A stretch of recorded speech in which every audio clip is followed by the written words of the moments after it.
Hola a todos y bienvenidos a este canal de religión. En el video de hoy continuaremos nuestro tema del Apocalipsis haciendo una reseña de la vida de nuestro Señor Jesucristo, empezando desde su nacimiento, pasando por sus enseñanzas desde el Evangelio sobre el Apocalipsis, analizando desde luego el discurso escatológico dado a los apóstoles en el Monte de los Olivos. Después hablaremos de su muerte y resurrección. Dejo en claro que mi intención al compartirles mi interpretación es con el único fin de expresar una idea, ya que no tengo ningún interés en venderla como una verdad ni nada por el estilo. Así que sin nada más que agregar, comenzamos.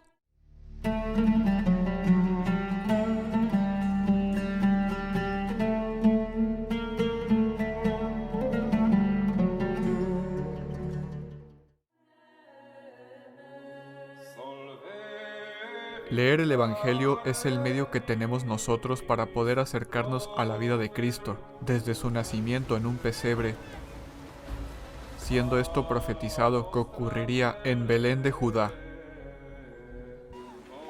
con María su madre acompañado de su esposo José.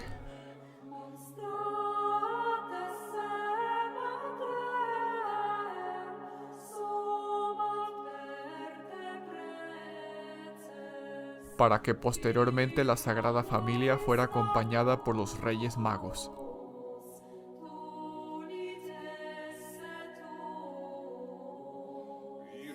Conforme él crecía, se desarrollaba en inteligencia, espíritu y sabiduría.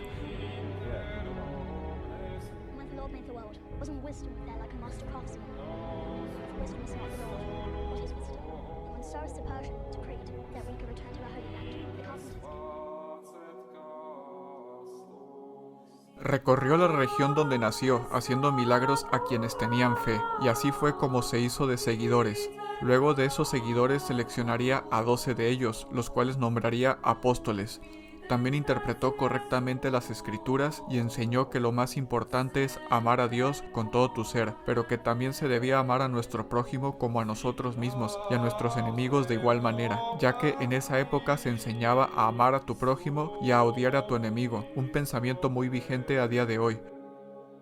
Por todas esas cosas buenas que vivió y que hizo, también experimentó en carne propia la maldad de algunas personas, incluidas las de su propio pueblo, el cual buscaba salvar.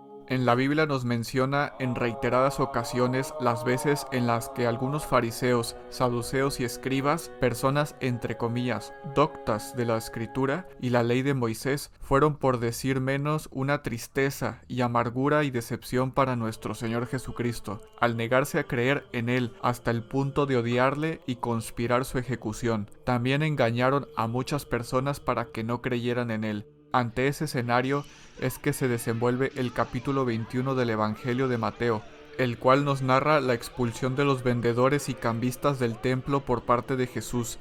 Al ver lo que habían hecho con el templo de Jerusalén, ocurriría lo siguiente. Ya sé que descendéis de Abraham, pero tratáis de matarme, porque mi palabra no prende en vosotros.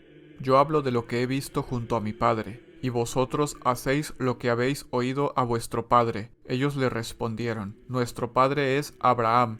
Jesús le dijo, si sois hijos de Abraham, haced las cosas de Abraham, pero tratáis de matarme, a mí que os he dicho la verdad, que he oído de Dios. Eso no lo hizo Abraham. Vosotros hacéis las obras de vuestro padre. Si Dios fuera vuestro padre, me amaríais a mí, porque yo he salido y vengo de Dios. No he venido por mi cuenta, sino que Él me ha enviado. ¿Por qué no reconocéis mi lenguaje? ¿Por qué estáis impedidos para escuchar mi palabra? Vosotros sois hijo de vuestro padre el diablo, y queréis cumplir los deseos de vuestro padre. Posterior a esta discusión, el Evangelio nos dice que salió de la ciudad camino a Betania, donde pasó la noche. Al día siguiente, y esto no es ninguna casualidad, el Evangelio nos cuenta lo siguiente.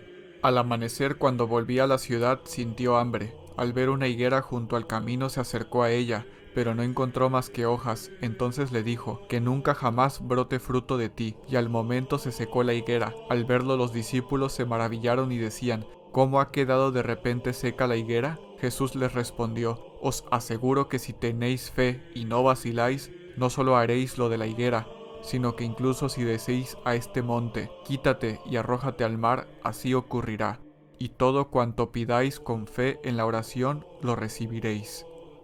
En videos anteriores les comenté que la Biblia nos deja muy en claro cómo la situación de pecado y apostasía del pueblo judío ocasionó que Dios decidiera castigarlos con las invasiones que sufrieron a manos de los asirios hasta los romanos, y que aún así continuaban pecando y adorando a otros dioses tiempo después. Ahora en el Evangelio vemos que con Jesús la situación ha cambiado, pero no mejorado, sino que es de total hipocresía. Por este motivo, Dios decide maldecir a la higuera, en otras palabras, al pueblo de Israel. Y para comprobar esto vamos a leer el libro de Jeremías, un libro que busca hacer un mensaje a los judíos en el exilio en Babilonia, explicando el desastre del exilio como la respuesta de Dios al culto pagano de Israel. Dice Jeremías: el pueblo de Israel es como una mujer infiel e hijos rebeldes. Su infidelidad y rebeldía hizo inevitable el juicio, aunque se anuncian la restauración y un nuevo pacto. El siguiente capítulo que vamos a ver forma parte del núcleo más antiguo y principal del libro de Jeremías, donde se encuentran los oráculos auténticos del profeta, escritos como mínimo en el siglo VI a.C. En este libro podemos ver una revelación de Dios escrita por el profeta, en donde menciona lo siguiente: Yahvé entonces me hizo ver un par de cestos de higos, presentados delante del templo de Yahvé.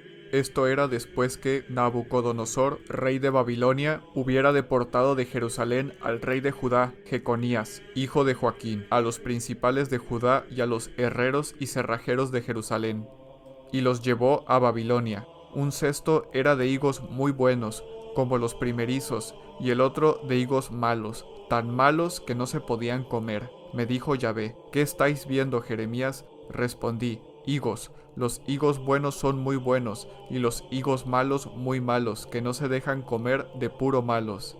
Entonces me dirigió Yahvé la palabra en estos términos: esto dice Yahvé, Dios de Israel: como por estos higos buenos, así me interesaré en favor de los desterrados de Judá, que yo eché de este lugar al país de los caldeos. Pondré la vista en ellos para su bien, y los devolveré a este país. Los reconstruiré para no derrocarlos, y los plantaré para no arrancarlos. Les daré corazón capaz de conocerme, pues yo soy Yahvé, y ellos serán mi pueblo, y yo seré su Dios, pues volverán a mí con todo su corazón. Pero igual que a los higos malos, que no se pueden comer de malos, así dice Yahvé: así haré al rey Sedecías, y a sus principales, y al resto de Jerusalén, a los que quedaren en este país, y a los que están en el país de Egipto. Los convertiré en un espantajo, una calamidad ante todos los reinos de la tierra. Serán objeto de oprobio y sátira, de burla y maldición por donde quiera que los empuje. Daré suelta entre ellos a la espada, al hambre y a la peste, hasta que sean eliminados de sobre el solar que di a ellos y a sus padres. El fragmento anterior relata una profecía durante los tiempos del exilio en Babilonia. Cuando el texto se refiere a los higos buenos y los higos malos, podemos entender claramente que se refiere a los israelitas, y por lo tanto también podemos deducir que Israel es la higuera. También podemos ver que los higos buenos son todos aquellos israelitas que, aunque fueran enviados a Babilonia, estos no se contaminaron con la adoración de dioses paganos, ni fornicaron y tampoco comieron cosas impuras, sino que al contrario de esto obedecieron a Dios en sus mandamientos. Por el contrario, los higos malos fueron los israelitas que no solo no obedecieron la voluntad de Dios, sino que además trajeron consigo conocimientos de magia y adivinación de Babilonia. En conclusión, este fragmento del libro de Jeremías nos indica que la simbología empleada en el Evangelio, donde los higos son los israelitas y la higuera es Israel, es correcta. Y hasta aquí termina esta parte. En el siguiente video hablaremos del discurso escatológico dado en el Monte de los Olivos, un discurso en donde se nos habla del fin de los tiempos y el apocalipsis y las guerras. En este discurso se nos menciona el renacimiento de la higuera, o sea, el renacimiento de Israel como una señal dada para indicar el fin de los tiempos y el apocalipsis. Si los videos te parecen interesantes, no dudes en mirarlos todos, investigar por tu cuenta y de comentar lo que piensas al respecto. También si lo deseas, no olvides ayudarme con un like y de compartirlo. Yo me despido por el momento y les envío un saludo enorme a todos. Dios los bendiga.